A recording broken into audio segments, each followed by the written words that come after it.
Let's go, let's go, let's go. Come on back in, my friends. It's like herding cats with you guys, I know. I'm just going to stand here and smile for a minute. This is always the fun part of my job. How's it going so far? Thumbs up? Good? Yeah? What do you think? Good? I like seeing those people sending me messages saying, I got my money's worth last night just going to dinner with some people, right? Anybody would agree with that statement? Like before the thing even started, got your money's worth? That's awesome. I love seeing that stuff. Hey, here's a chance for you to make some kind of casual announcements before we bring out our keynote speaker for the morning. If you take great pictures, please share them on social media. We don't really have an official event photographer going around taking pictures. We're leaving that on you guys. Take pictures, take lots of pictures. Share them in the event Facebook group. This event has its own Facebook group, The Proven Conference 2019. Look it up on Facebook. Jump in there. Have conversations. We've had people sharing rooms, sharing rides, going to lunch together, all kinds of arrangements we made, but please post your pictures. If you see a group of people talking and it looks like they're having fun, snap a picture. You are our photographers, so help us out. We really appreciate that. All right, come on in, guys. I'm excited to get this next session started. We've given this gentleman the time that he deserves. I could listen to this guy talk all day. We've given him 90 minutes, but he's the kind of guy that can just capture your imagination and your attention. I've already told you, but now he's here so he can hear me saying it backstage. This is my favorite living author, guys. He has spoken into my life more than any other living author. I've got a handful of other favorite authors, but all of them are gone now. So my favorite living author is Mr. Rabbi Daniel Lapin, who I'll bring out in just a moment. But let me just share a couple ways that he's directly impacted and influenced our family. In the areas of faith, family, friendship, and finances, there are some timeless, proven messages hidden in God's Word that any of us can benefit from. And again, regardless of your worldview, you can benefit from these timeless lessons. Some things are always changing. Medicine, science, technology, the world we play in, the internet, seems like it's always changing. But to the degree that you understand those things that never change regarding family, faith, finances, and friendships, you lay an incredible foundation to adapt constantly to what life throws at you. And this guy has given me a love of the Word of God, unlike any, and I call him my second favorite rabbi too. My favorite rabbi died for me on a cross. That's what we as Christians believe. My second favorite rabbi is a gentleman we're about to meet in just a moment. And as you guys make your way back in, I'm super excited to introduce you our keynote speaker for the Proven Conference 2019, my good friend, Rabbi Daniel Lapin. Please join us. Whoa, this is great. Thanks. I think it's probably impossible to start our time together here today on the 11th of September, 2019, without thinking back to another 9/11, to another day, the 11th of September, many years ago, that changed the history of the world. And that has a lot to do with the entire concept of income and revenue that we're discussing. I'm talking, of course, about the 11th of September, 1683. Oh, you were thinking of something? Oh, okay. 11th of September, 1683, began the retreat of the Muslim world, which continued like a dormant volcano from the 11th of September, 1683, until the 11th of September, 2001, when it returned. And I want to give you a little bit of a background as to what was going on. And I'll tell you why. My friends, we're living in a time, literally the very first time in not only American history, but the history of Western civilization in which people who consider themselves to be educated, indeed influential, who consider themselves to be sophisticated and knowledgeable, literally do not know whether the word Leviticus is an aftershave lotion for men or a book. In other words, we are living through a time of secular ascendancy. And this began in the early 1960s in the United States of America. Prior to that time, the role of the soul was understood. The influence that man's understanding of what God expects of him, the idea that that relationship could shape who we are and what we are, was something that everybody knew. But today, it's a little bit different. We're living in an unusual period of secular ascendancy. One of the greatest business advisors in modern American history was a Jewish guy called Peter Drucker. By the way, Jews have always been comfortable advertising how they can help God's other children. And that's one of the reasons that Jewish last names, until relatively recently, always were involved or connected with the occupation, with what the person did. And so you had Goldsmith and Silversmith or Goldberg, or all of these names always identified what the person did. This was like walking around with a giant big business card glued to your forehead. And that's not necessarily something I'm recommending, but neither do I recommend the opposite of that, which is what people do today, which is they are very shy. They are very reticent about it. And yet it lies at the heart of our curiosity about our fellow human beings. Almost the very first question we ask somebody we find ourselves sitting next to on an airplane for a few hours, almost invariably we say, so what do you do? Or what field are you in? That's a biblical reference, by the way. The idea that a field is how you make your living, therefore what field do you labor in is exactly something that has moved from Hebrew, from the scripture, and into the various languages of the modern world. A number of languages utilize this idea of what field you're in. And we ask people that. Now, I have a slightly different approach when I find myself sitting next to somebody, get chatting. I always say, so how do you serve your fellow human beings? And there's always a little bit of a double take there, and the person wrinkles his or her forehead, not quite sure what I'm saying. Sometimes I need to elaborate and I have to explain a little bit exactly what I'm talking about, but eventually they get it, and then invariably they say, now, why did you ask me like that? Oh, I am so pleased you asked me that question. Because when you work for a living, you're nothing but a camel or a cow or a cat or a kangaroo. They all work for their livings. But I don't. I work for you. I work for God's other children. The living is an automatic consequence of doing things right. But I don't do it to make money. That would be a somewhat miserable occupation. I do it for the thrill of connecting with another one of God's children and being of service to them. And that is why no work is menial. Any way that I can serve another one of God's children is exciting, it's fulfilling. And one of the ways I know that I have served effectively is by the flow of what we think of as certificates of good performance, little green strips of paper.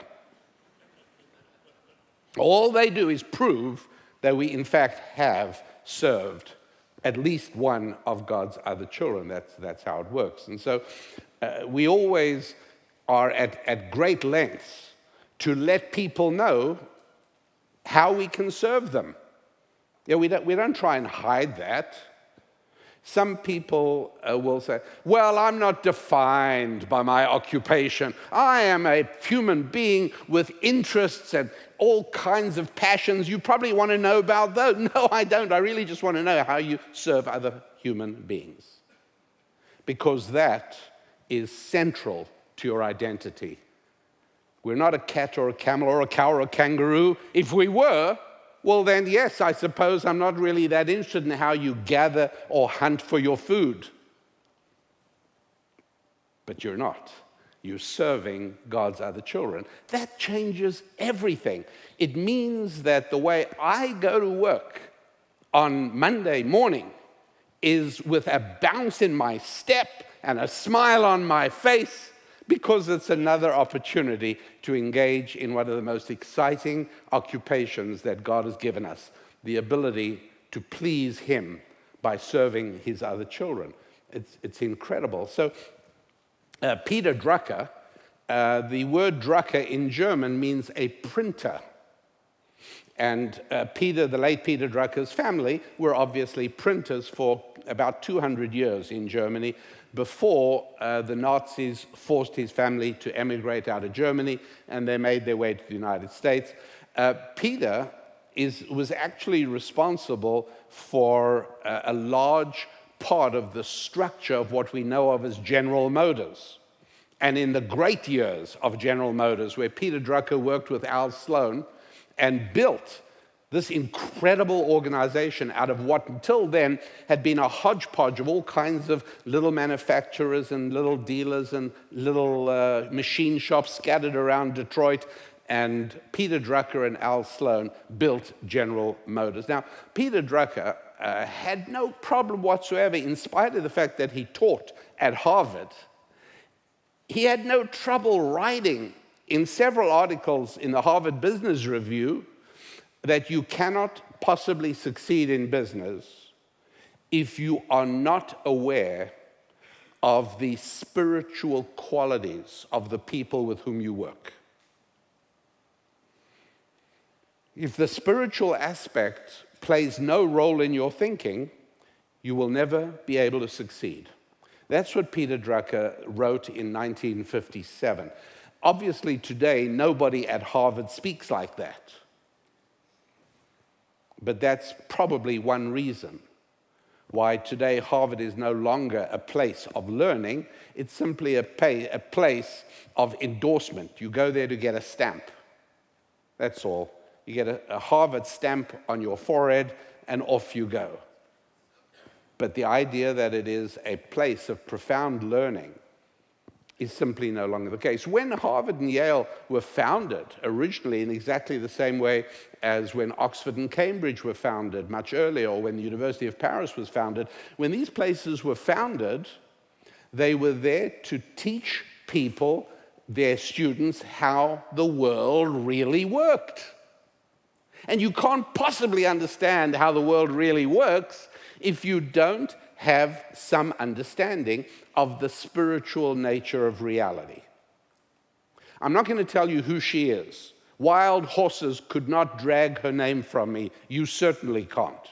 But there's a certain woman I know very well indeed who will drive across town because her little app told her that gasoline is 4 cents a gallon less there. Not telling you who she is. She would never forgive me.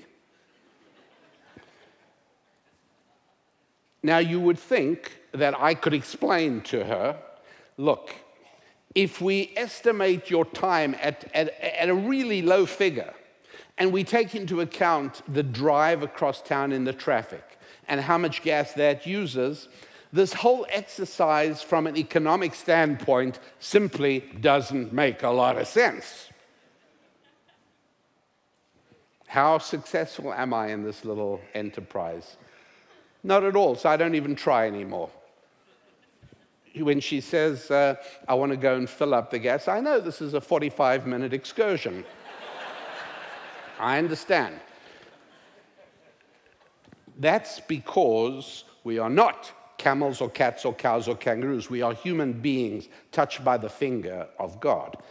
And that means we have a spiritual side to us. And that means that I have successfully surrounded my wife with a cocoon of financial security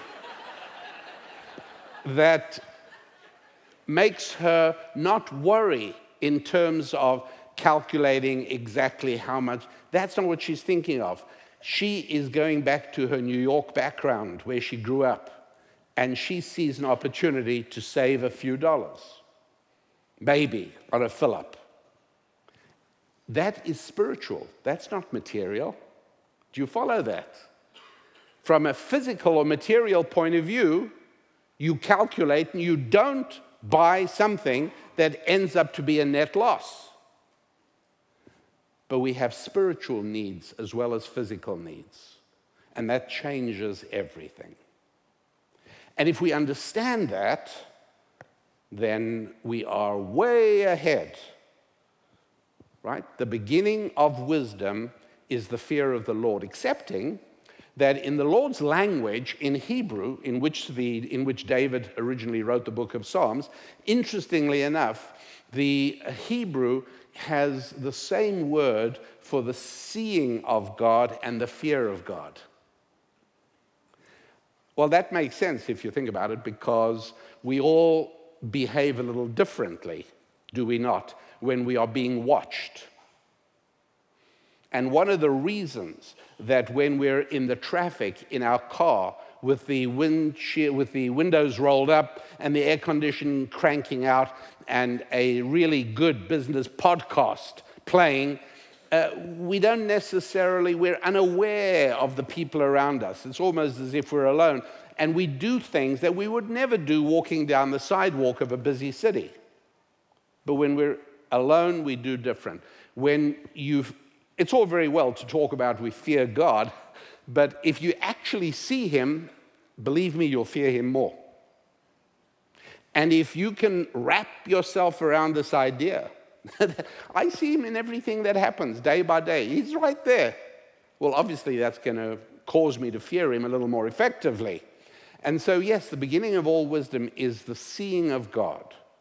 The seeing that we are human beings quite different from cats and cows and camels and kangaroos. We are human beings touched by his finger, and that means we operate differently. And that's what Peter Drucker said in the Harvard Business Review, 1957, that if you're unaware of the spiritual nature of human beings, you cannot truly succeed. And so everything today gets interpreted, at least in American academia, everything gets interpreted in a materialistic fashion. I could say a Marxist materialistic fashion, but I'm not interested in the politics of it at the moment. I'm only interested in the fact that there are two separate visions of the world. One is a materialistic vision, and the other is an authentic spiritual vision. One of them struggles to explain reality. The other one explains it perfectly. There is a reason that economics is called the dismal science. Precisely because of what I just gave you as an example of this unnamed lady. She's behaving in a way that, economically speaking, was unpredictable. But spiritually speaking, was perfectly predictable. That's what's going on there. And so economics is something that today is taught in the science department of universities. But it wasn't always like that. It used to be taught in the theology department of universities. Because we know full well that if you take two identical human beings and give them the same education and you give them the same background, excepting they have two totally different set of spiritual values, after a career of a certain number of years, one of those men will have a substantial net worth and the other one will be in debt.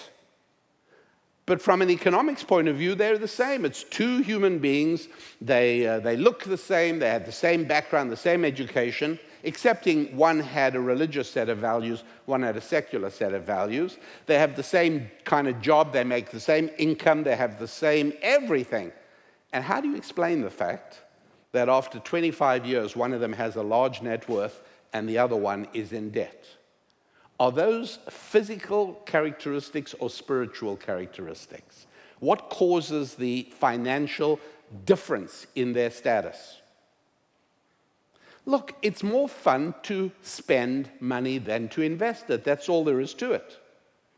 And so, do people have the character strength to withstand the seductive urge to spend and to undergo the discipline, unfulfilling as it is, of investing, or do we spend?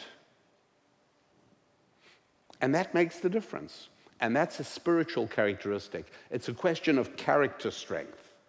It's not a material thing. There is no university in the land. Well, I shouldn't say no. There are a few Bible universities. But ordinarily, the state-run institutions are not able to explain this. They literally do not know how to explain that people with identical earning histories end up with totally different financial statuses. Now, I want to take a brief little departure from my prepared remarks, if I might. I have noticed that many of you are engaging in a practice which I deplore. I'm seeing you. And I'm seeing a lot of you doing this thing. Now, I'm not saying it has no use at other times. And I'm not even going to command you, because I have no power to do that. But I'm going to strongly advise you to stop doing this thing. Do you know what it is? What? How do you know? How did you know that?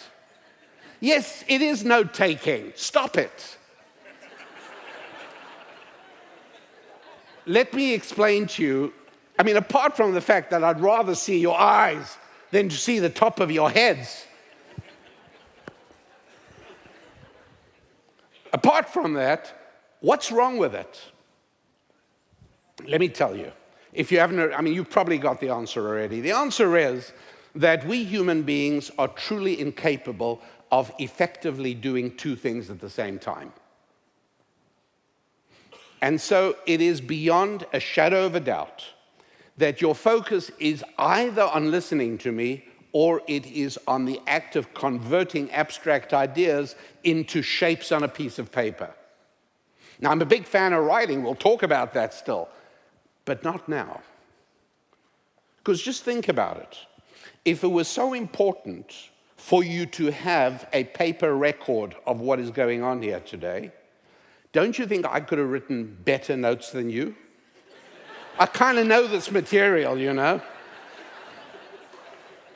And if I could, why would I be so mean as not to bring a copy of notes for everyone here? I could have done that.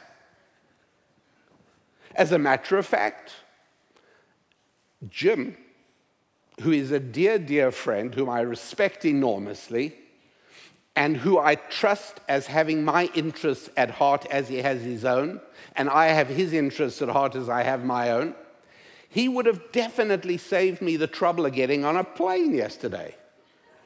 He would have said, why don't you just send along a package of all your notes and I'll hand them out?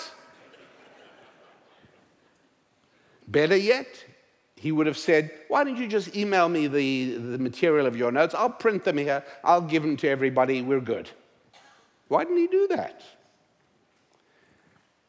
Ladies and gentlemen, when two human beings interact, and now here it's a lot more than two, but that's fine, because you can hear and you can tell that I'm speaking to you and to you and to you and to you, each and every one of you, unless I can't see your faces because they are down on your notepads.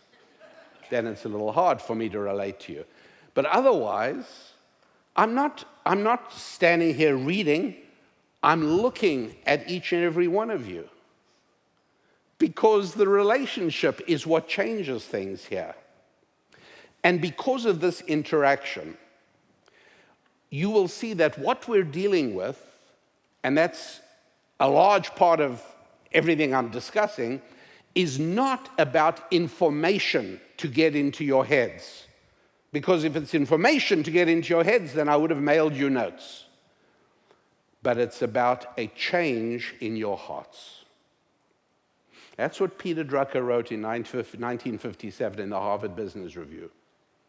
If you think that human beings are nothing but a pair of hands and a head, and they are therefore economic units that can be plugged into an economy, then you're never going to succeed.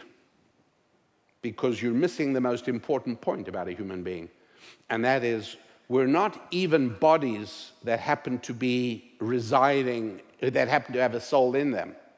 We are actually souls that happen to have a body wrapped around them. And the proof of that is that overwhelmingly the things that we do are driven by our souls, not by our brains, not by our hands, not by our bodies. The things we do overwhelmingly, like that lady I was telling you about, whose name will remain unknown. It's not her body that is causing her to drive across town, because her body is material, and the materialistic side of her life would be helped by her buying a little more expensive gas right near home. It's a soul thing, it's a spiritual thing. There's a spiritual part of her that just likes, that feels good about purchasing things at a good price. Wholesale, if possible.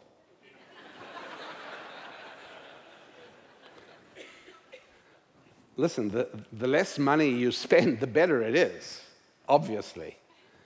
And so I cannot command you, but I certainly recommend that you put away your notepads, relax. You're going to enjoy it more.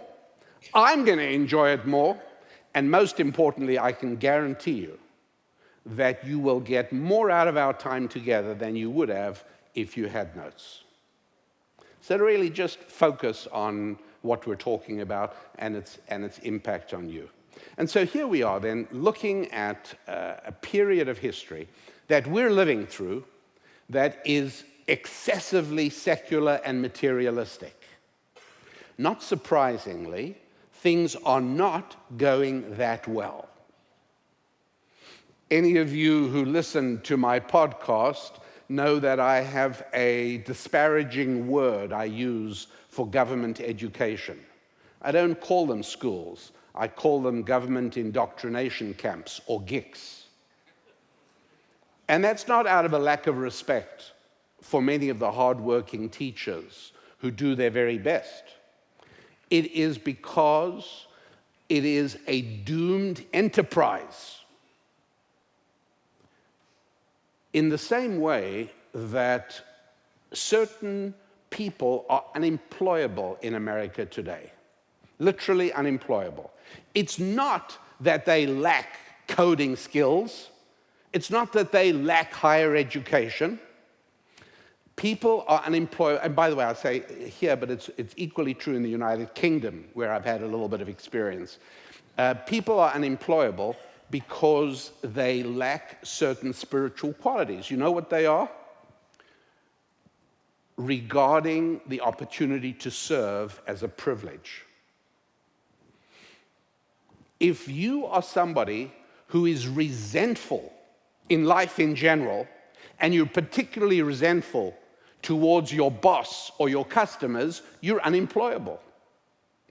What possible good can you do me? Why would I hire you? Why? To have you glowering at me every day? Life's too short. The reason that many people are unemployable is spiritual, not physical. It's not that they lack skills. It's not that they lack in education. All of that can be fixed, but only if the underpinning is there. Showing up for work on time every day, spiritual or material, it's a spiritual quality. Because materially, your body is shrieking at you to hit that obscene invention of the 20th century called a snooze bar. Hit it and take another 10 minutes. That is what your body is calling for. Your soul would say, get up now quickly, so as I have enough time to oil my machine before my shift starts at the factory. I could go late and oil my machine during my shift, but if I did that, I would be robbing my employer of what he is buying from me. Spiritual, this is all spiritual. And it's equally true in education. When you put a group of students in front of a teacher in a classroom, if there is not a spiritual substance there, if there's no concept of respect for somebody who's older than you and knows more than you, that's a huge thing. But if that spiritual quality isn't there, the best teacher in the world, with all the money spent and all the computers, can accomplish absolutely nothing. And so if you look at the horrendous state of education in America, both in K through 12 and also in America's university system today, where nothing of value is being taught. As a matter of fact, I think a very good argument can be made that if you go to a four-year college, other than in certain technical topics I'll mention, but in general, if you go to the four-year college, you will emerge less ready for life than when you went in. You will be diminished as a human being because your soul will have been damaged. Now, obviously, if you're taking a degree in science, technology, or engineering, or mathematics, or computers, that's a different story, because if you're diligent about that, you will come out at least able to get a job and earn a living. Why? Because those are difficult topics. But if you take out student debt to take a degree in middle period Byzantine frescoes, which a lot of people do, and then they write to me, and I get these letters saying, what are we going to do about all my student debt? I don't know. Not my problem. It's yours. Best thing I can suggest is pay it off and stop doing stupid things.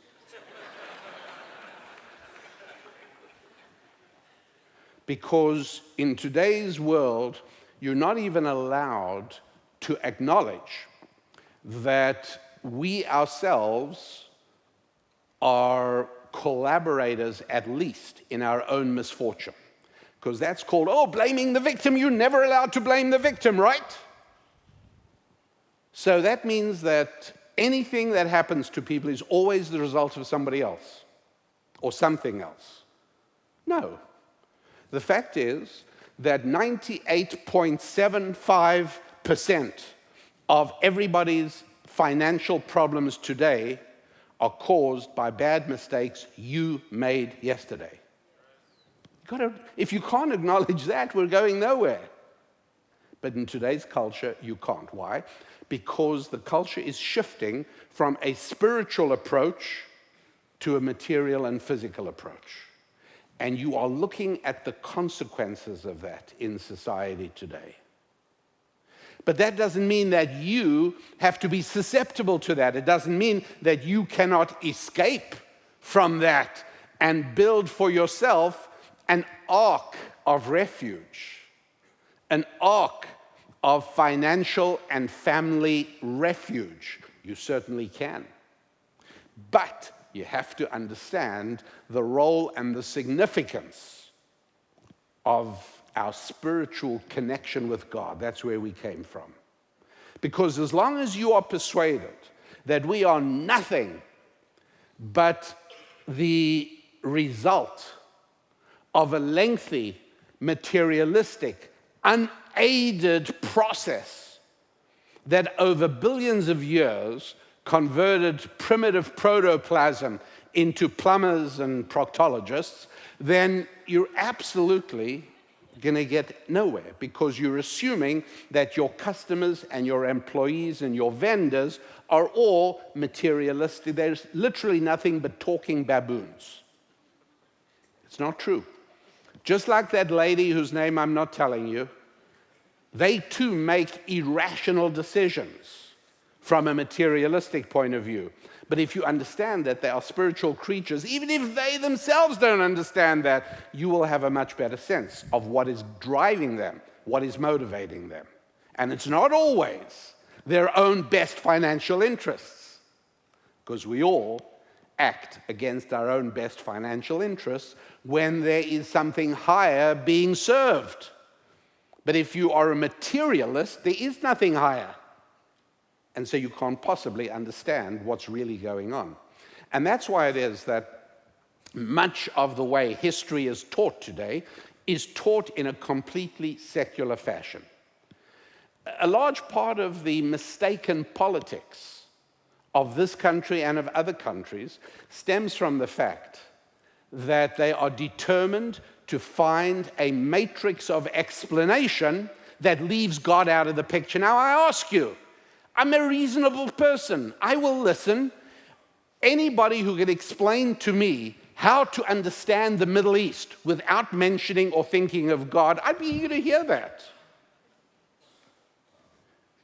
And then you'd be able to explain to me why 5 million Jews who could comfortably immigrate to New Jersey are living in a barren piece of desert that they're trying to make bloom on the shores of the Mediterranean. Why? Their materialistic outcome is far better in New Jersey. So why won't they move? Or here's another question.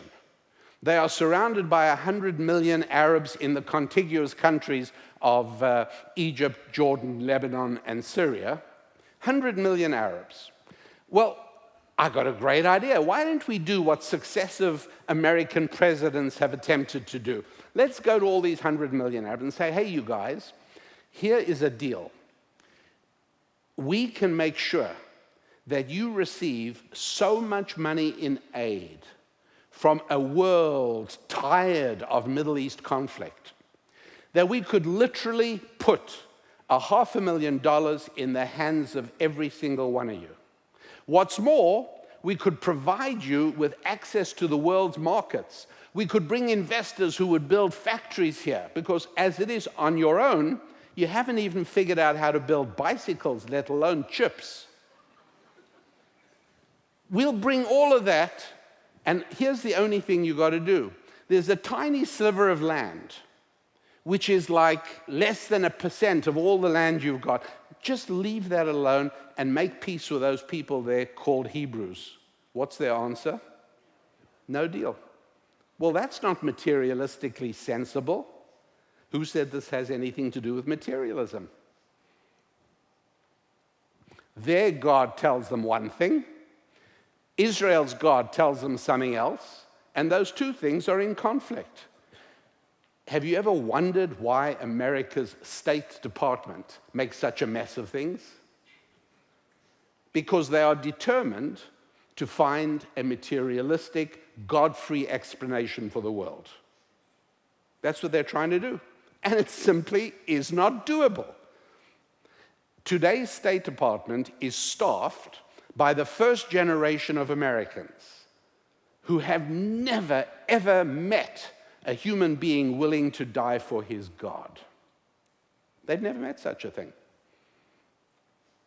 And that's why they have so much trouble speaking about Islamic fundamentalists, because that suggests that religion and God actually play a role in the world. I don't know if anybody how many of you are aware of today's New York Times headlines? It was an amazing thing. 18 years ago today, airplanes took aim at America and brought down the Twin Towers. Airplanes took aim. Honest, that's the New York Times headline. I think we need really good airplane control. We need a registration.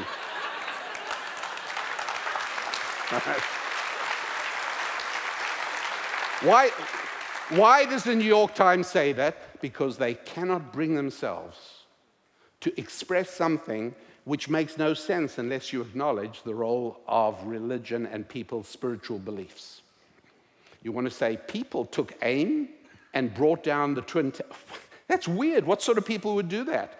Well, people who really believe in Islam would do that, but they don't want to say that because their vision is of a benign, peaceful world where all of these God-centered ideas have been banished to the past where they belong, and the rest of us can live modern, enlightened lives. It's just except it doesn't really work that way.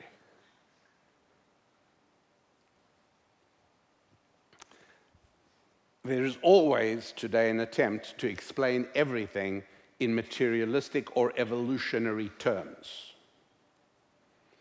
And so let me go back, if I might. Let's go back to 1683. Now, this is really interesting because, once again, the New York Times, or the entire body of secularized America, by the way, I just want you to know, I say these things to secular audiences as well. And I don't even know how many of you are Bible believers or open to the Bible, or how many of you are hostile to it. I don't know and I don't care. It doesn't matter because we're talking about facts. Please notice I haven't said a single thing that you can refute. I might have said things you don't like, I might have said things you don't agree with, but I haven't said anything you can refute. And so I'll say this anywhere at all. It is impossible to understand the events I am describing if you deliberately and stubbornly insist on finding a materialistic explanation. If you are absolutely convinced that people are nothing but the result of a lengthy, unaided process of materialistic evolution, then it is impossible to understand the events of 9/11, 2001, and it's equally impossible to understand the events of 9/11, 1683. And let me just paint a picture for you of what exactly was going on there, because it's really rather fascinating. What happened was that Muhammad launched a religion which was very big on the sword. So much so that to this very day, and it's right about now, by the way, Shiite Muslims celebrate a holiday called Ashura.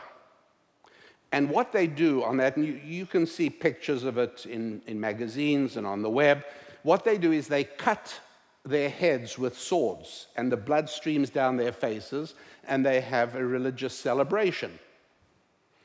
I've got to tell you, I mean, for what it's worth, a Jewish biblical festival doesn't look anything like that. And they do it to kids as well. You'll see a man holding his little son, and he's got a knife, and he's carving, not dangerously, the kid doesn't die or anything, but he is cutting the scalp to make blood run down the kid's face.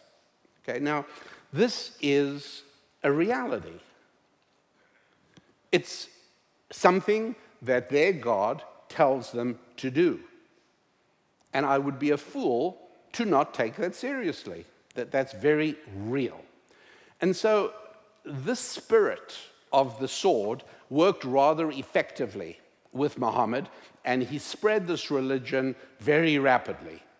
So much so that by the year 700, they had already conquered most of North Africa and down even as far as the Sahara Desert. And so to this day, most of the North African countries, whether it's Egypt or Libya or Morocco, these are to this day Islamic countries. That was what Muhammad and his armies managed to do until by the year 711, they jumped across the Straits of Gibraltar and they began taking over the Iberian Peninsula, Spain and Portugal.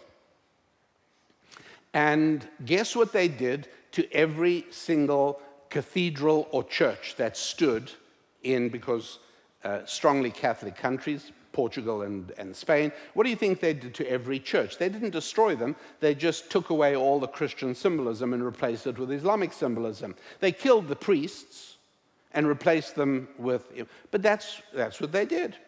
Until over the next 20 years or so, they had actually conquered all of the Iberian Peninsula, remarkably. And then there's a line of mountains that separates Spain from France. Do you know what it's called? The Pyrenees. And they were now ready to cross the Pyrenees and take over France. And at that point, a Christian knight or leader called Charles Martel summoned an army, and basically the Christians and the Muslims went to war. The Muslims wanted to take over the rest of Europe coming from the west. They wanted to go from Spain into France, and then they were going to take over Germany, move up to Sweden, and then move into Poland and Russia, and that was the goal. Charles Martel stopped them in 732 on the Pyrenees, and some years after that, it took about 700 years, but eventually Muslim power in the Iberian Peninsula vanished. By about 1500, they were all gone. But for 600, 700, 800 years, they really dominated that area, although Charles Martel stopped them from going further. Now, one of the mysteries that a secular history department has trouble with is, who were these people who swept across North Africa and then jumped? Like, some were Berbers, some were Africans, some were native people from other parts of that area, and yet it's hard to understand what made all these people work together to conquer Spain and Portugal. No, it isn't. What made them all work together was something called a religion, called Islam. They were working for the glory of Allah and the Prophet.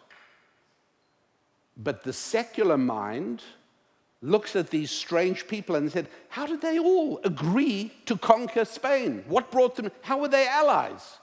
Well, that's easy. What's hard to... wait, in order to understand it, you have to understand the role of God, spirituality, and religion. So that was as far as they got from the West. However, Islam was absolutely determined to conquer Christianity. Christianity was based in Europe. All right? At this point, there's no Christianity in Africa, there's no Christianity in Asia, there's no Christianity anywhere except in Europe. And as a matter of fact, there are some places, like Sweden, for instance, didn't become Christian until about 1000 AD. So in some parts of Europe, it's fairly new. In other parts, obviously, Italy and Rome and so on, people are Christian for centuries already. So the Muslim world, and you'll see why this has to do with your income and your revenue in a few minutes, the Muslim world, having failed to get through Europe from the West because of Charles Martel at the Pyrenees, decided to come from the East.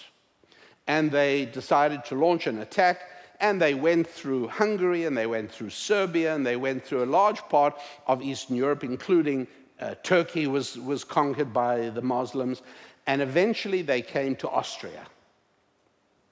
And the most important city in that region at the time was Vienna. And so in the summer of 1683, July 7th, I think it was, they set up a siege of Vienna. And we're talking about people who were incredibly brutal. They had acted against their own interests again, right? From a materialistic political point of view, this is inexplicable. Your big goal was Vienna. So about 100 miles south of Vienna, there's another city they come to first. Now, when you're Muslims and you've got a huge army and you're trying to take Vienna, then you want them to surrender because that is the least costly way of taking the city. And then you've pretty much got the rest of Austria open to you. You move on from there to Germany, but you're in very good shape. So what they do is, a few months earlier, they besiege a city south of Vienna, and they tell those guys, hey, we're going to starve you out and then we're going to kill you, but if you surrender and open the city to us, we'll let you live. We just want to be able to have control of the area. So the city voted, and they decided to welcome in the Muslims. And as soon as they got in, they slaughtered every man, woman, and child. Guess what that did? When the news reached Vienna, it told the Vienna people, don't even dream of surrendering. You're going to have to hold out. And so, sure enough, they did. They tore down all the houses and trees for about 3 miles outside the city walls of Vienna in order to give the defenders a clear shot, to force the Muslims to cross over open land so as that they could be shot at with bows and arrows from the city walls. And so the Islamic army decided to tunnel. And their plan was to tunnel all the way under, and again, with huge numbers of people that they're willing to sacrifice, you can tunnel big distances. The idea was to tunnel under the city walls, detonate gunpowder, there's no dynamite yet, and that way they're going to open up the way to the city. Well, the Viennese drove huge tree trunks all the way into the ground outside the city wall to stop tunnels getting that far. And this is the kind of battle that's going on. Meanwhile, they're running out of ammunition, they're running out of food. People in Vienna are in really, really, really bad shape. And everybody knows that if Vienna falls to the Muslims that summer of 1683, the rest of Europe is open, and the dream of a Christianity-free world was in reach. Because you've heard of the Barbary pirates that Thomas Jefferson sent Admiral Stephen Decatur to deal with in North Africa. One of the reasons that America had to deal with these people is that they were completely barbaric and ruthless. There was no negotiating. They killed Christians. That's what they did. And so Vienna falling was going to be something of a calamity. And so what then happened is, and I'm not going to take any time on how this came about, but all of a sudden, under a great Christian leader called John Sobieski, he was king of Poland, what he did is he gathered an army of Poles, and then he asked the Habsburg Empire to join, and then he asked the Holy Roman Empire to join, and then he asked the Pope to join in. Never before in the history of the world to that date, till 1683, had all these enemies joined forces. Never happened before. And secular historians in American universities to this day are baffled. They literally cannot explain what made the Habsburgs and the Holy Roman Empire and the Poles and the Pope, what made them all cooperate and become allies? And the answer is to save Christianity. But to the secular mind, there is no such thing of relevant Christianity. Who cares? So they don't understand the events of 1683. And in what is the biggest cavalry charge in the history of humanity, over 30,000 horses came down. The Muslims are gathered in the plains surrounding the city of Vienna. The main bulk of the Muslim army is there. And down comes John Sobieski with his combined army. They struck at about sunrise. And by 6 p.m. on September the 11th, 1683, the Muslims were vanquished completely. And they retreated back to Turkey. The Ottoman Empire, such as it was a shadow of its former self. And that is where they were until the 11th of September, 2001. They have long, long memories. And again, to secular America, there was no reason that the 11th of September, 2001 should have been different from any other day. But to people deeply steeped in Islamic history and Islamic theology, that was obviously the day to strike the West. Today, Vienna is no longer the home of Christianity, America is. And so the same titanic struggle continues. The only way to understand what's really going on in the world today is to see that it is a struggle between the culture of the Quran and the twin peoples of the Bible, Jews and Christians. Peace is ridiculous. How can you possibly have peace when the issue is belief, when your God tells you something? And that is what we're dealing with. Now, I explain all of that in order to explain something else. That is not all we're dealing with. What happens is an interesting thing. In the year 1000, right, roughly 1,000 years ago, the population of the world is about 250 million. Right now, we're about 7,000 million. So it went from 250, leave out the word million, let's just leave numbers we can deal with. It went from 250 to 7,000 in the last 1,000 years. Now, it's interesting, if I were to draw a graph here, here is the year 1000, 1100, 1200, 1300, 1500, 1700, 1800, 1900, 2000, we're here. And back there, the population is 250 million of the whole world. Now, it's 7,000 million. How do you suppose that population went? Do you suppose it sort of was a nice steady climb all the way up from 1,000 years ago till now? It's nothing like that. If you actually look at the graph, this is what it looks like. It's virtually not moving. It's going from 250 to 300 to 400, but it's nowhere near 7,000 until we get to about the middle of the 18th century, about 1750. All of a sudden, whoa, it's like a huge spike. And we're at 7,000 million people, around about 1750.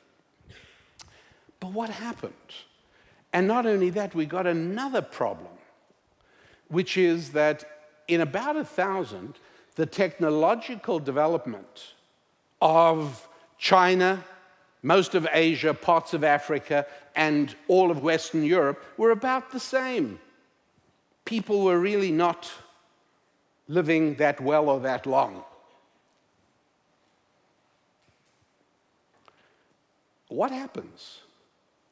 From about that middle period, about halfway between 1,000 and 2,000, somewhere around about 1,500, whoa, all of a sudden, the West starts accelerating way beyond the rest of the world, to such an extent that to this very day, the whole world is trying to copy the West. Are you okay? Is this making sense to you? Because I want you to really understand what causes this. This is nothing like you were taught falsely in school and university. This remains a big mystery, by the way, in secular education. But to you here today, you'll see it's no mystery at all. So we're asking, what changed? Why was there a population jump in 1750? But even before that, why was there a technological jump in the West, in Europe? The rest of the world didn't get it. So much so that up till 1700, if you looked at a bank in Bangkok or Bombay or Beijing, a bank was a guy who kept gold stuffed in his mattress. If you looked at a bathroom in Bangkok or Beijing or Bombay, a bathroom was a hole in the ground. And if you were really upper class, you'll pardon me, there was a nice little place to put your feet. But that's what it was. Why is it that today, if you look at banks or bathrooms in Bangkok and Bombay and Beijing, They've changed. They now look exactly the way banks and bathrooms look in Boston and Birmingham and Berlin. How come Boston and Birmingham and Berlin didn't say, hey, you know what? Holes in the ground's a really good way to go? No. They went the way of the West because it worked better. Now, a lot of this stuff doesn't get covered or spoken about at secular universities and schools. One of the reasons is that since they're secular and since there's no God and there's no Bible, the only explanation they have for these uncomfortable realities is color. Oh, I guess people who are not white-skinned can't do these things. That's what they say. Because they don't know the real truth. The real truth is, obviously, for anyone with intelligence in his head, it's got nothing to do with skin color. It has to do with your spiritual outlook, as I'm going to explain and show you. So what happens? Well, it's very simple. Round about the middle of this period, from 1000 all the way to 2000, roughly in the middle of this 2,000-year period, we have a few things happening at once. One thing we have is that a guy called Wycliffe translates the Bible, which up till then was available in only Hebrew or Latin or Greek.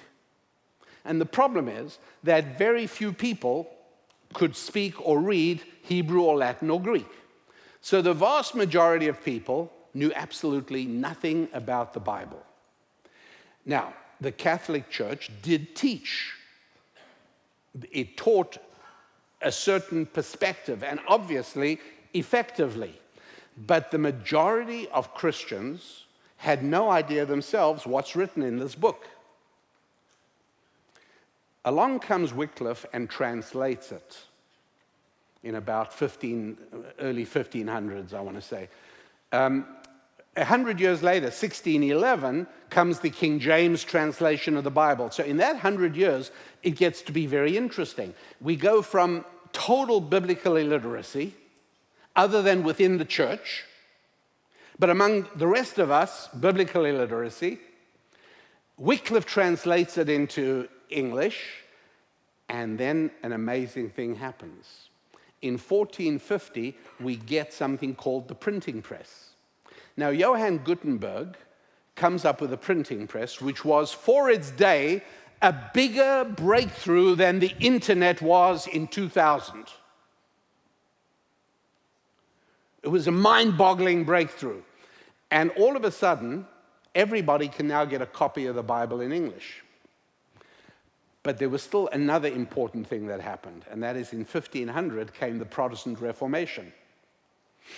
And whilst I'm not a theologian and I don't know a whole lot about these things, what I do know is that one of the big differences between Protestantism and Catholicism was Protestantism not only allowed but encouraged people to study the Bible.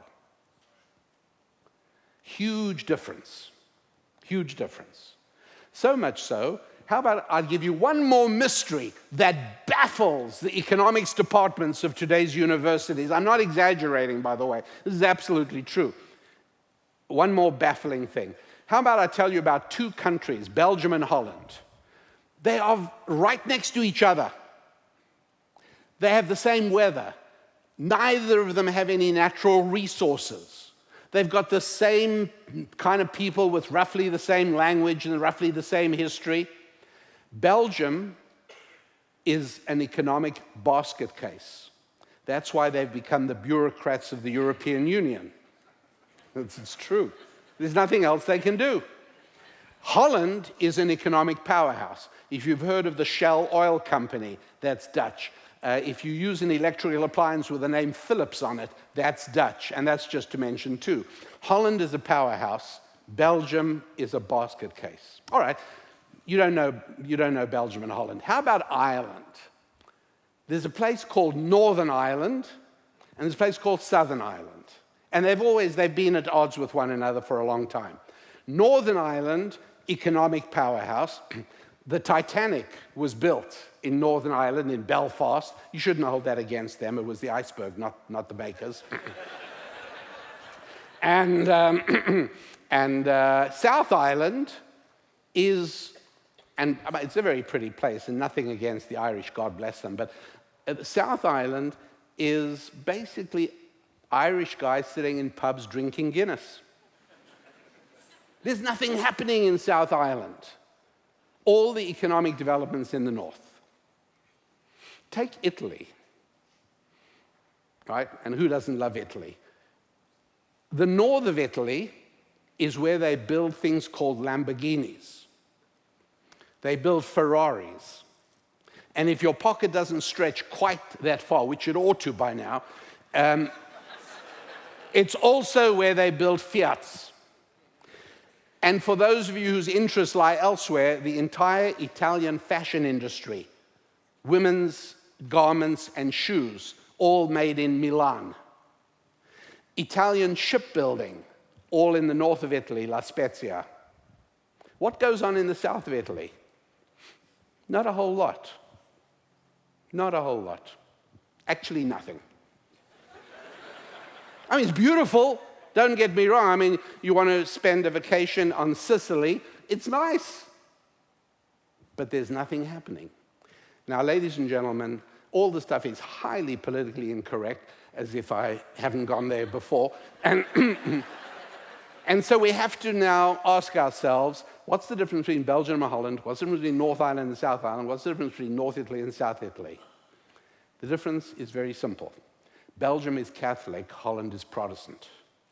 North Ireland is Protestant, South Ireland is Catholic. That's why they've had the Troubles there for more than 100 years. Italy, North Italy, much closer to Germany, tends towards the Protestant. South Italy, strongly Catholic.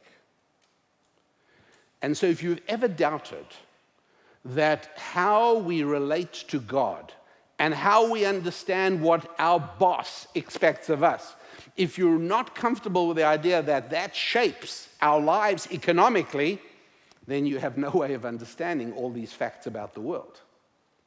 It's hugely different. And the Bible is very central to all of that. One is at an enormous advantage using biblical principles.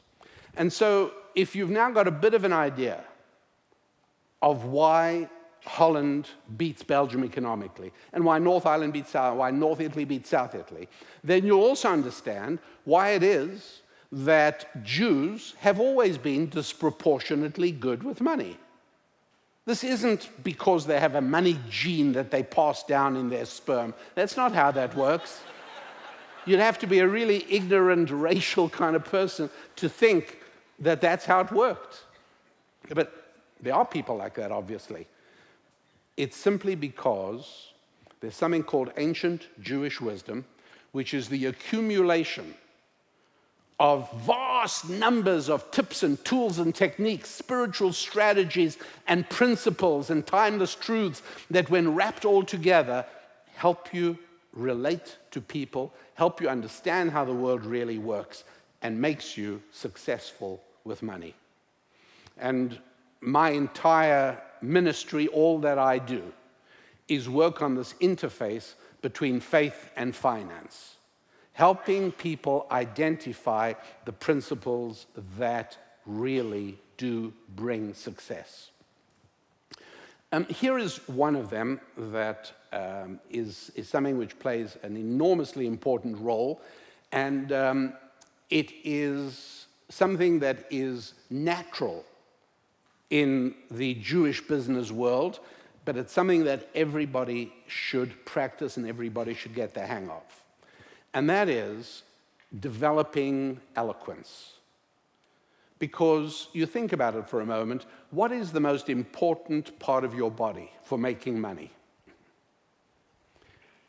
I guess I should rule out if you are a swimsuit model, which is kind of ironic because I remember applying for a job a few years ago as a swimsuit model. Well, what's funny? What? I got turned down, which really just showed me that anti-Semitism is still alive and well. But You know, that's mean and nasty of you. But if you're not a swimsuit model, what's the most important part of your body for making money? Brain, obviously, but mouth. Mouth. Because, ladies and gentlemen, money can never be made unless two human beings talk to one another. There is no other way of making money. Don't even dream that it's possible to set up a computer to make money with another computer. You can set up certain automated trades and so on, but that's not making money and it doesn't last for very long.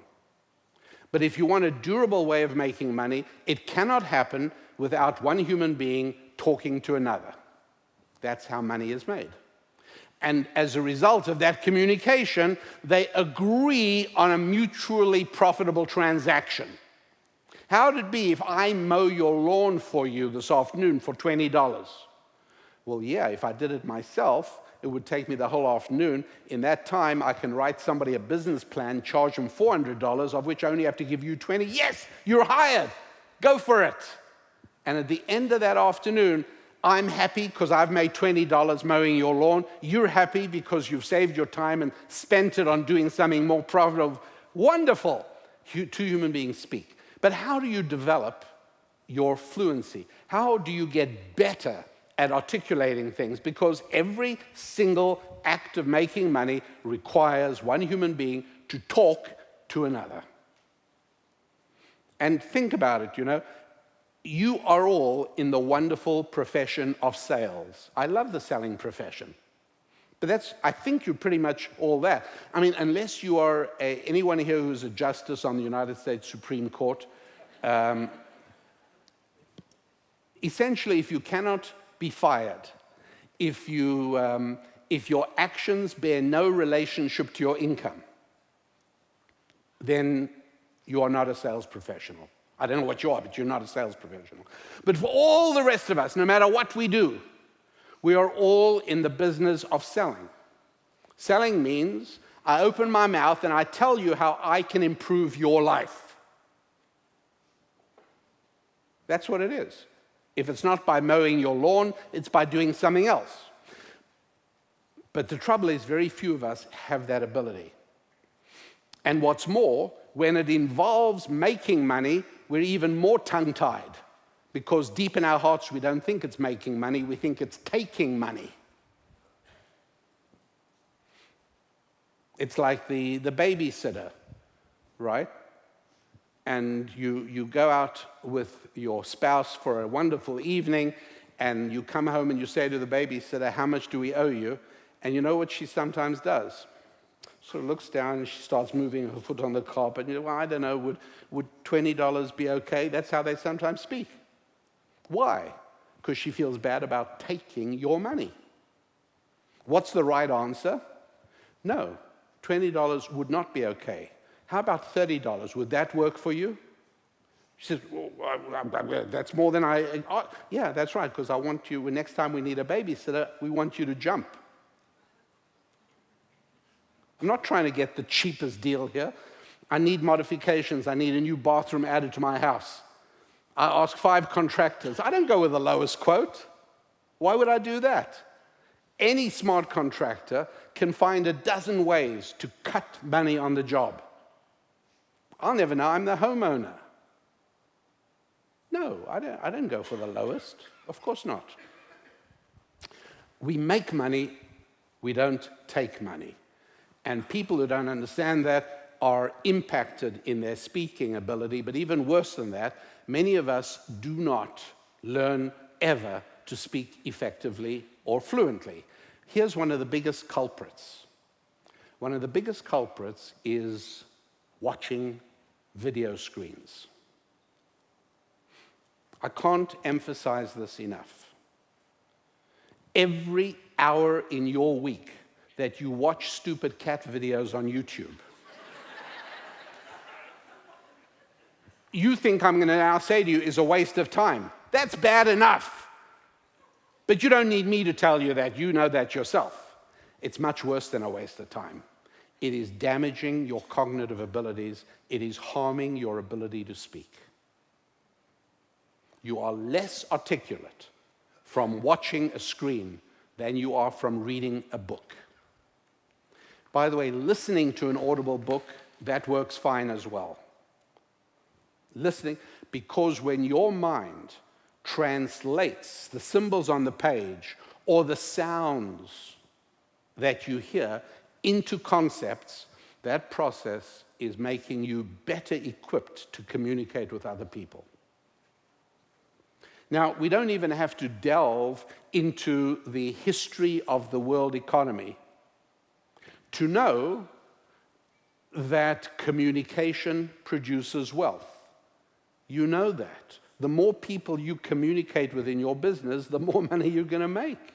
Because all that means is there's a larger pool of people who know you, who can come to like you, and can come to trust you. Well, when they know you, like you, and trust you, there's a pretty good chance they'll let you serve them. And when you serve them, the result is revenue flow. And it's one of the reasons that there was a Russian economist called Nikolai Kondratiev. Stalin killed him. You know why? Stalin is a materialist. Nikolai Kondratiev was an economist who, up until the time Stalin killed him in the 30s or 40s, he was an economist who understood the spiritual reality. And he said there is a 50-year cycle in the affairs of human beings that God built into the world. It's actually written on the Liberty Bell on display in Philadelphia. It's called the Jubilee. Jubilee is just a Hebrew word which means 50 years. And Nikolai Kondratiev said there's a 50-year cycle. And if you look and see, he says, you'll see. Now, we are able to watch it a little bit more than he was, but if we go back and we notice, where were the peaks of wealth creation in the last few hundred years of history? Well, one huge peak of wealth creation was steamships. Steamships. All of a sudden, the journey across the Atlantic between Europe and America could be made predictable and reliable. And it changed. There's this massive explosion of wealth creation because people could connect and communicate better. 1800, 1850, 50 years later, two things happened. The railroads crossed the world and the telegraph. Now, again, ladies and gentlemen, remember that until the 24th of May, 1844, there was no way to communicate faster than a man on a horse. And so here we are in the cornfields of America. Obviously, there is a food broker in Philadelphia who would love to know what the market is looking like in Illinois. How does he get information from Chicago to Philadelphia? They send a guy on a horse. And a lot of different brokers send a lot of different guys on the horse, and they come back and they say, we spoke to a lot of farmers, we spoke to a lot of traders in Illinois, and they told us this and this and this is what this year's harvest looks like, and people would then set the price and make deals. Along comes Samuel Morse, and on the 24th of May, 1844, sends a message down a copper wire 38 miles from the Capitol building in Washington, D.C., to a railway station in Baltimore, Maryland. And the words he chose, Numbers, the book of Numbers 23. And those same folks who think Leviticus is an aftershave lotion probably don't know that Numbers is the fourth book of the Bible. But in Numbers 23, there's a phrase which says, "What hath God wrought?" And that was the message Samuel Morse, a religious Bible-believing Christian, chose to send down the very first electronic transmission in the history of the world. All of a sudden, information flowed quicker. Again, a bigger deal than the internet is in our lives. It was huge. But there it was, 1800, 1850, 1900. 1900 is the telephone and the beginning of radio. 1950, television. 2000, internet. 2050, haven't a clue. But I can tell you it's going to be big.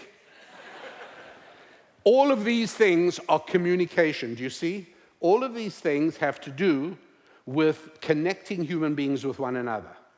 But that's exactly what our boss expects and wants. A young woman I know, she's the mother of 5 little children, and she told me recently, she said, I've made sure that no matter what difficulties I've had to face, my children have never seen me cry. And I said, why? Why is it so important? She said, because I wanted to be able to use it for one thing. And I said, what's that? She said, I've said to my kids repeatedly, you're all little now, and if you want to fight and squabble with each other, that's fine. But if you do that when you grow up, I will cry. And she says, every time I said, their jaws drop, their eyes bug out of it. Parents like their kids to get on with each other, don't they? The worst thing is when your kids squabble. You probably wouldn't know anything about that. But in our family, our kids squabbled until a certain magical moment when I suddenly realized not only aren't they squabbling anymore, but somehow or another they're actually loving each other and trying to help each other. And I thought, my goodness, with a lot of God's help, maybe that lady who buys cheap gas and me managed to pull something off here. Our Father in heaven is just like us. When he sees us connecting with each other and trying to serve one another, why would it surprise us that he blesses us with the incredible blessing of financial abundance? That makes perfect sense. But we have to be able to communicate, because that is at the core of wealth creation. And so in the same way the internet connected us, and the same way that television connected us, and then radio and the telephone connected us, and railways and the telegraph, and steamships. Every time there was a breakthrough in connectivity, there's this huge burst of wealth creation. In exactly the same way, to the extent that you could walk out of this conference and go home being able to communicate more effectively than you have up till now, you would not be shocked to discover that the next 6 months would yield a tangible premium in terms of revenue generation. So how would you go about that? Well, it's very simple, but it's very hard. Meaning, it's easy for me to tell you what to do. It's easy for you to understand what to do. It's a lot harder to actually do it. My experience is that typically about 1/3 of the people in my audiences actually do this, because there are many places I come back to year after year. I do programs for churches around the country. And so very often people come up to me. Well, my best estimate is about 1/3 of the people. My guess is that in this audience, people who are all friends with Jim Cockram, I have a feeling the number's much higher than that. I don't know. But you do this, and I'm not worried that if you have me back next year, I'm not worried that a single one of you, oh, I did what you said, didn't do anything for... It's not going to happen. You're going to come shake my hand and thank me for what I'm about to tell you. It's very simple. Cut down your screen time. I'm not talking about work, if you're sending emails or whatever you're doing, but cut down screen time from entertainment standpoint. Cut down that time and use that time to read something good. But here's the trick. Not just read, but read aloud. My friends, when your ears hear your mouth form the words, there is a cognitive process that takes place in your brain and probably in your soul that makes you a far more effective communicator. I'm going to say it again. 3 times a week, a minimum of 20 to 30 minutes a time. Total, 1.5 hours a week. Read aloud. It should be a book that demands a little bit of you. It should be something that, I wouldn't go with fiction. I would go with nonfiction. Fiction's better than nothing. I mean, if that's where your reading's at, then do that. But if pick a book that is written in good English. Bible's not a bad one, by the way. And read it aloud. You cannot imagine the impact this has on your communicative ability. And don't be shocked to see the result. And now we come full circle back to note-taking. I'm happy you didn't take notes because it's been much more pleasant for me to actually see you. And I'm hoping it's been more useful for you to absorb some of these principles into your heart. But essentially, everything I've been telling you has been to help you relate to this idea that just like Jews use these Bible principles, and just the way they reshaped the West, why did the Industrial Revolution happen where it happened? Why didn't the Industrial Revolution happen in China? After all, you keep hearing people, oh, China was very advanced. It isn't true. It is true that they came up with gunpowder, but they used it to paint pretty pictures in the nighttime sky. The idea that gunpowder can be used to force a piston down a cylinder was completely unknown outside the West. The place where the Bible took root. Nothing to do with geography, nothing to do with skin color, nothing to do with anything at all, except the place where the Bible took root. And these biblical principles are powerful in terms of shaping not only cultures and countries and societies, they're powerful in shaping what happens to your financial figures over the next 6 to 12 months. Improving your ability to articulate is right up there at the top of the list. Secondly, writing. Yeah, not notes. That's true. Writing. If you possibly can, with a pen or pencil in a notebook, if for one reason or another you just aren't going to do that, and it has to be with a keyboard into your Evernote or whatever, wherever you keep your stuff, then that's better than nothing. Once again, the process, this is now the reverse. We were converting symbols on a page to concepts when you read a book. Now we're taking your concepts and we're putting them on paper. What sort of concepts? Well, I would like to recommend that you start today, if you're not already doing it, you start writing a journal every night. It doesn't have to be long, but it is a personal, introspective look at your day. It's an honest analysis of the things you accomplished, but it's also an analysis of the mistakes you made. It's basically where you confess to yourself, hey, I wasted 3 hours today. I can't believe I did that. You write that down. Now, here's the important thing, and with this we've got to start coming in for a landing. Have you noticed that so many great figures of history, fortunately, happen to have journals and diaries that historians were able to draw on, right? It's the most amazing thing.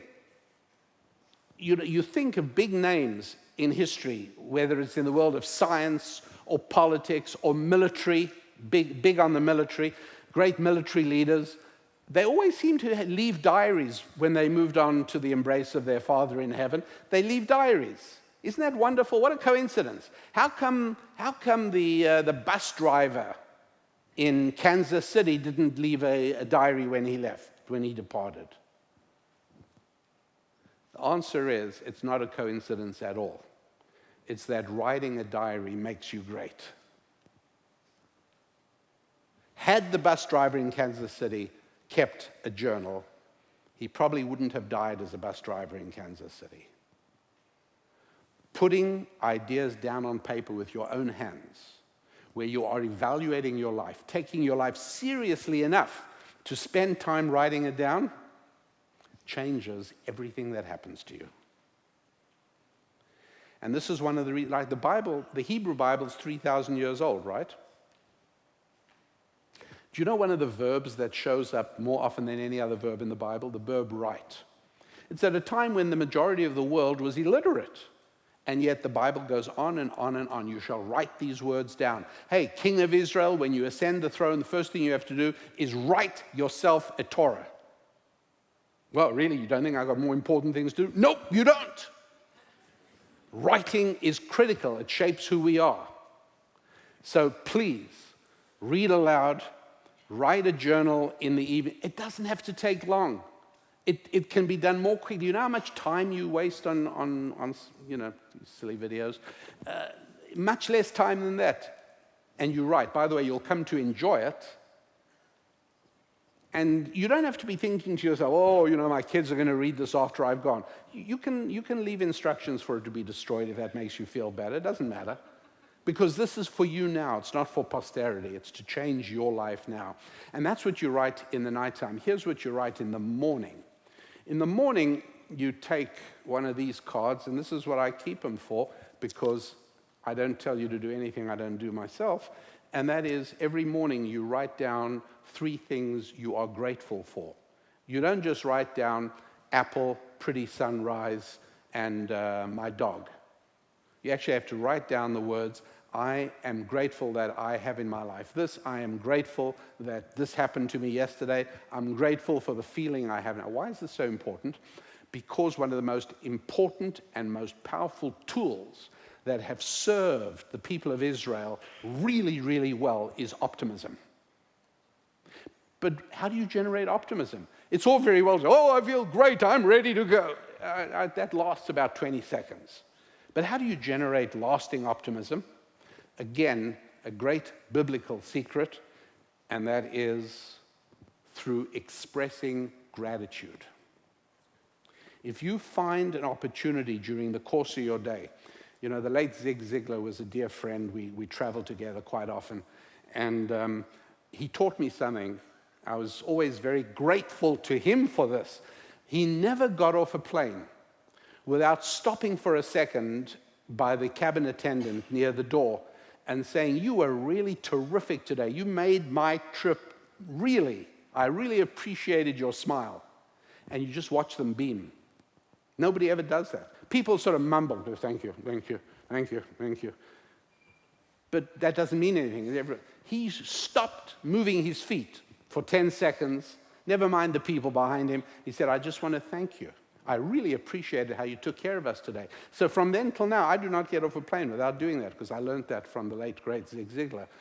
Expressing appreciation and gratitude lifts your feelings. It makes you optimistic. We haven't got time today to go into why that is. Maybe a little later this afternoon we can talk about that if it interests you. But bottom line is, you have to know. Stop looking at moving pictures. They harm you. Never mind the time waste. They harm you. Make sure you read aloud for a cumulative hour and a half a week. Make sure you write a journal every evening. And make sure you write down 3 things that start off, 3 sentences that begin with the words, I am grateful or I appreciate. And you just write it down at the end of, like tomorrow, I throw out the card I filled in this morning. I throw that card out. And I start, because again, it's not for posterity. This changes my day. I become a more optimistic person. Ladies and gentlemen, I wish that we could go a whole lot further, but we can't.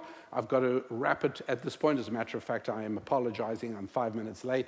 I will just say this, that on my website, which is youneedarabbi.com. Well, the way I see it is everybody needs a rabbi. And my humble submission is that I'm yours, you see. So youneedarabbi.com. And we have something called the Income Abundance Set. We also have something called the Financial Prosperity Package. I'm going to leave you to look at this on your phones during lunch, and you can take a look. If you are interested in delving more deeply and in detail to master some of the topics we're talking about, you'll find them there. Just make sure you use the promo code PROVEN, like the name of the conference, and there is a 20% reduction. That's just during the time the conference is running today and tomorrow. So for those of you who are interested, please make use of that. Do not pay full price. And I look forward to seeing as many of you as possible during the rest of today, as we have a chance to interact, and I have a chance to shake hands and get to know a little bit about your lives. I deeply hope and pray that in some small way I've contributed to the kind of revenue figures you are going to show during the next 6 to 12 months. I think I have. God bless you all. See you soon.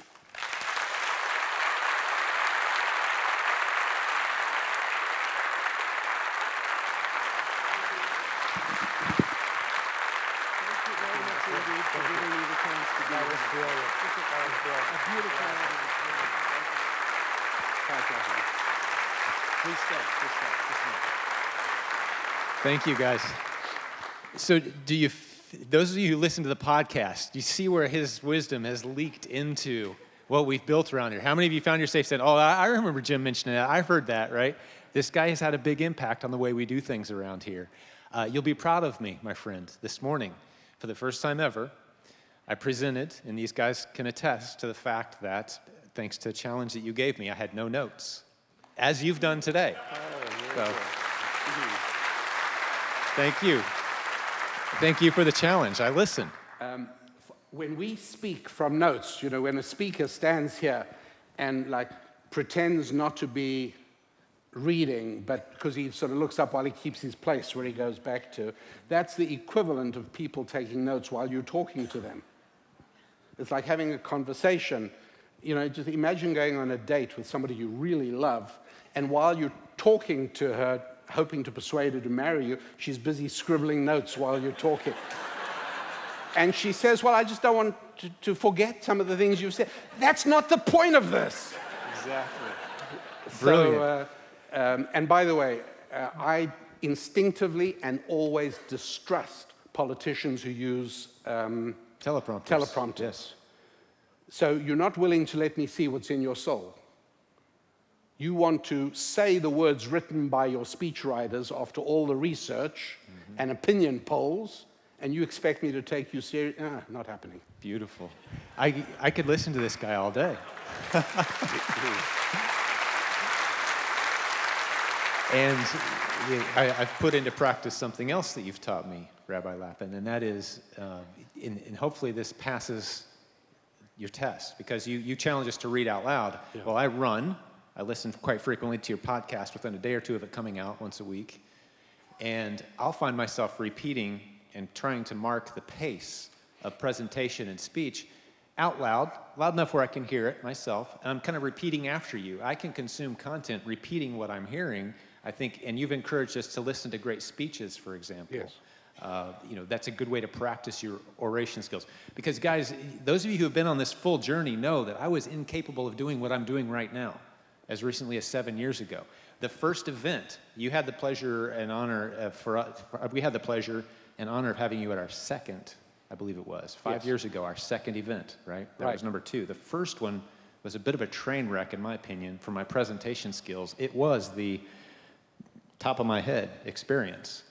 And I was sweating and stammering, but I've been using the techniques that you've taught. I was as shy and backward as they come, and now I'm very comfortable and confident. I feel like I'm at a big family reunion, and I'm very comfortable in this room, and there could be 10 times as many people here, and I'd be perfectly comfortable because I've listened to your presentations, I've listened to great speeches, I've repeated them out loud, I've read out loud to myself. This stuff works, guys, and my bank account has indeed grown quite larger than it was at that point in time as well. So this stuff works, guys. It works. Well, I've got a couple things I did write down because I wanted to be sure to honor our guest today. The best podcast, Daniel Lapin. Just look on any podcast listening app for Daniel Lapin. Listen to it, consume it. You'll be so far ahead of the game. We're going on a cruise together, my friend. We are, in yes, March. Indeed. Share some details, if you would, for just a moment. I'm already locked in. Andrea and I are going with Daniel and his wife in March. Fill us in on some details. This is Glenn Beck, who's been a long-time friend, and we've disagreed about all kinds of things, but to his enormous credit, it's never impacted the friendship or the relationship. And he said to me, what would be the most interesting cruise that might be able to attract your attention and the people that you spend time with? And I said, well, what I'm always fascinated in is how civilization began. Civilization sprang from the pages of the Bible. The world has about 5,000 different cultures, but only one civilization. And that civilization has made people vote with their feet. Most countries in the world do not have an illegal immigration problem. True. But countries that are Bible-based civilizations do. And so he said, how about if we do a cruise around the cradle of civilization, around the Mediterranean, where biblical culture and Greek, and all of these things came together to produce what we think of as the civilization that has driven technological innovation for all time, and that's exactly It's what nearly we're doing. sold out last time I checked. It's been promoted, if any of you listen to, because who are some of the other guests? There's David Barton, who I think is Barton, one of the wall greatest builders, historians right? of America. O'Reilly.